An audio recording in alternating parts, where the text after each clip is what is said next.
ಎಲ್ರಿಗೂ ನಮಸ್ಕಾರ. ಇವತ್ತಿನ ತರಗತಿಯಲ್ಲಿ ನಾವು ಪ್ರಮುಖ ಕ್ರಿಕೆಟ್ ಆಟಗಾರರು ಮತ್ತು ಅವರ ಆತ್ಮಚರಿತ್ರೆಗಳು ಯಾವ್ಯಾವು ಅಂತ ನಾವು ತಿಳ್ಕೊಳ್ತಾ ಹೋಗೋಣ. ಅದಕ್ಕಿಂತ ಮುಂಚೆ ನನ್ನ ಚಾನಲ್ನ ಪ್ರಥಮ ಬಾರಿಗೆ ನೋಡ್ತಾ ಇದ್ದರೆ ಸಬ್ಸ್ಕ್ರೈಬ್ ಮಾಡಿ, ಶೇರ್ ಮಾಡಿ, ಲೈಕ್ ಮಾಡಿ, ಎಲ್ಲೂ ಸ್ಕಿಪ್ ಮಾಡದೆ ವಿಡಿಯೋವನ್ನು ಪೂರ್ತಿಯಾಗಿ ನೋಡೋದ್ರ ಮೂಲಕ ಮಾಹಿತಿಯನ್ನು ತಿಳ್ಕೊಳ್ಳಿ ಅಂತ ಹೇಳ್ತಾ ತರಗತಿಯನ್ನು ಪ್ರಾರಂಭ ಮಾಡ್ತಾ ಇದ್ದೇನೆ.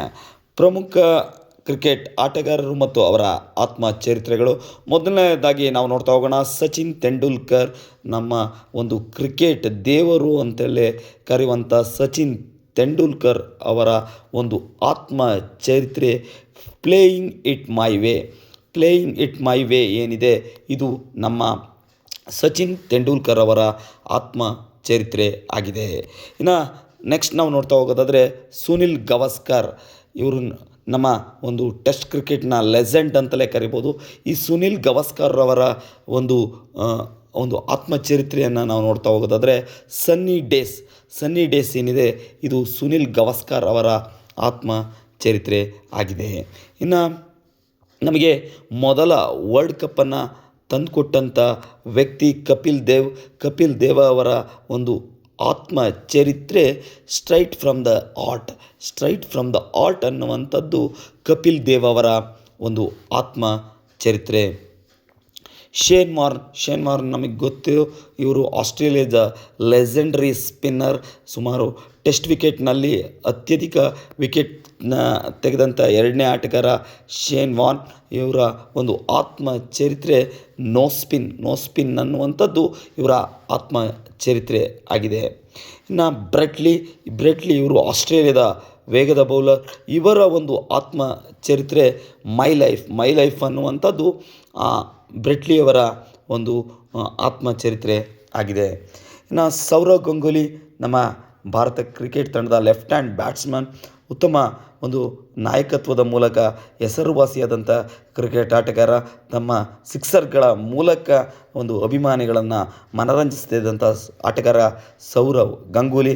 ಇವರ ಒಂದು ನಾವು ಕೃತಿಯನ್ನು ನಾವು ನೋಡ್ತಾ ಹೋಗೋದಾದರೆ a century is not enough ಅನ್ನುವಂಥದ್ದು ಸೌರವ್ ಗಂಗೂಲಿ ಅವರ ಒಂದು ಆತ್ಮಚರಿತ್ರೆ ಆಗಿದೆ ಅಥವಾ ಆಟೋಬಯೋಗ್ರಾಫ್ ಆಗಿದೆ. ಇನ್ನು ಯೂನಿಸ್ ಖಾನ್ ಇವರು ಪಾಕಿಸ್ತಾನದ ಕ್ರಿಕೆಟ್ ಆಟಗಾರ. ಇವರ ಒಂದು ಆತ್ಮಚರಿತ್ರೆಯನ್ನು ನಾವು ನೋಡ್ತಾ ಹೋಗೋದಾದರೆ ಬಿಯಾಂಡ್ ದ ಬೌಂಡರಿ ಅನ್ನುವಂಥದ್ದು ಯೂನಿಸ್ ಖಾನ್ ಅವರ ಒಂದು ಆತ್ಮಚರಿತ್ರೆ ಆಗಿದೆ.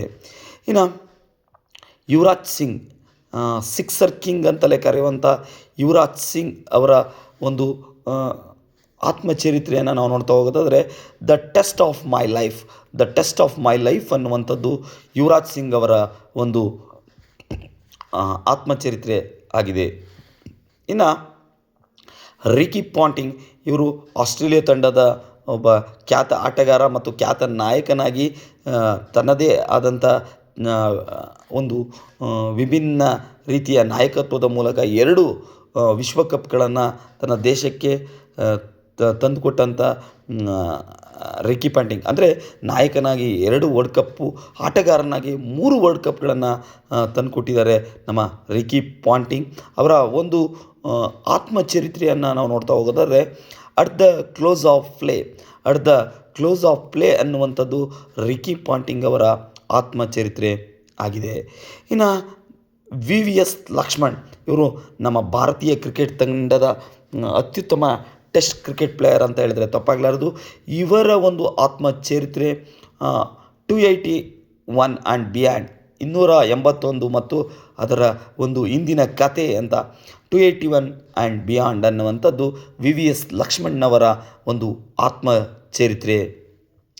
ಇನ್ನು ಶಾಹಿದ್ ಅಫ್ರಿದಿ, ಇವರು ಪಾಕಿಸ್ತಾನದ ಒಂದು ಖ್ಯಾತ ಆಟಗಾರ. ಇವರ ಒಂದು ಆತ್ಮಚರಿತ್ರೆ ಗೇಮ್ ಚೇಂಜರ್ ಅನ್ನುವಂಥದ್ದು ಪಾಕಿಸ್ತಾನದ ಶಾಹಿದ್ ಅಫ್ರಿದಿ ಅವರ ಒಂದು ಆತ್ಮಚರಿತ್ರೆ ಆಗಿದೆ. ಇನ್ನು MS ಧೋನಿ ತನ್ನ ಒಂದು ವಿಭಿನ್ನ ರೀತಿಯ ಆಟದ ಮೂಲಕ ಹೆಸರುವಾಸಿಯಾದಂಥ ಆಟಗಾರ. ನಮಗೆ 2 ವರ್ಲ್ಡ್ ಕಪ್ಗಳು ಮತ್ತು 1 ಚಾಂಪಿಯನ್ಸ್ ಟ್ರೋಫಿಯನ್ನು ತಂದುಕೊಟ್ಟಂಥ ಖ್ಯಾತ ಆಟಗಾರ ನಮ್ಮ MS ಧೋನಿ. ಇವರ ಒಂದು ಆತ್ಮಚರಿತ್ರೆ ದ ಧೋನಿ ಟಚ್ ಅನ್ನುವಂಥದ್ದು MS ಧೋನಿ ಅವರ ಒಂದು ಆತ್ಮಚರಿತ್ರೆ ಆಗಿದೆ. ಇನ್ನು ಅನಿಲ್ ಕುಂಬ್ಳೆ ಇವರು ನಮ್ಮ ಕರ್ನಾಟಕದ ಖ್ಯಾತ ಕ್ರಿಕೆಟ್ ಆಟಗಾರ, ಜೊತೆಗೆ ಭಾರತದ ಖ್ಯಾತ ಕ್ರಿಕೆಟ್ ಆಟಗಾರ ಅಂತ ಹೇಳಿದರೆ ತಪ್ಪಾಗಲಾರದು. ಇವರು ತಮ್ಮ ಬೌಲಿಂಗ್ ಮೂಲಕ ಕ್ರಿಕೆಟ್ನಲ್ಲಿ ಖ್ಯಾತಿಯನ್ನು ಗಳಿಸಿದ್ದಾರೆ. ಇವರು ಒಂದೇ ಮ್ಯಾಚಿನಲ್ಲಿ ಪಾಕಿಸ್ತಾನದ ವಿರುದ್ಧ ಟೆಸ್ಟ್ ಕ್ರಿಕೆಟ್ನಲ್ಲಿ 10 ಜನ ಅಂದರೆ 10 ಜನ ದಾಂಡಿಗರನ್ನು ಔಟ್ ಮೂಲಕ 10 ವಿಕೆಟ್ಗಳನ್ನು ಕೀಳುವ ಮೂಲಕ ಹೆಸರುವಾಸಿಯಾಗಿದ್ದಾರೆ. ಸ್ಪಿನ್ನರಲ್ಲಿ ಅತಿ ಹೆಚ್ಚು ವಿಕೆಟ್ ಮತ್ತು ಭಾರತದ ತಂಡದಲ್ಲಿ ಅತಿ ಹೆಚ್ಚು ವಿಕೆಟ್ಗಳನ್ನು ಟೆಸ್ಟ್ ಕ್ರಿಕೆಟ್ನಲ್ಲಿ ತೆಗೆದುಕೊಂಡಿದ್ದಾರೆ ಅನಿಲ್ ಕುಂಬ್ಳೆ. ವಿಶ್ವದಲ್ಲಿ ಅತ್ಯಂತ ಹೆಚ್ಚು ಟೆಸ್ಟ್ ವಿಕೆಟ್ಗಳನ್ನು ಪಡೆದಿರುವಂಥ 4ನೇ ಆಟಗಾರ ಅನಿಲ್ ಕುಂಬ್ಳೆ ಅಂತ ಹೇಳಿದರೆ ತಪ್ಪಾಗಲಾರದು.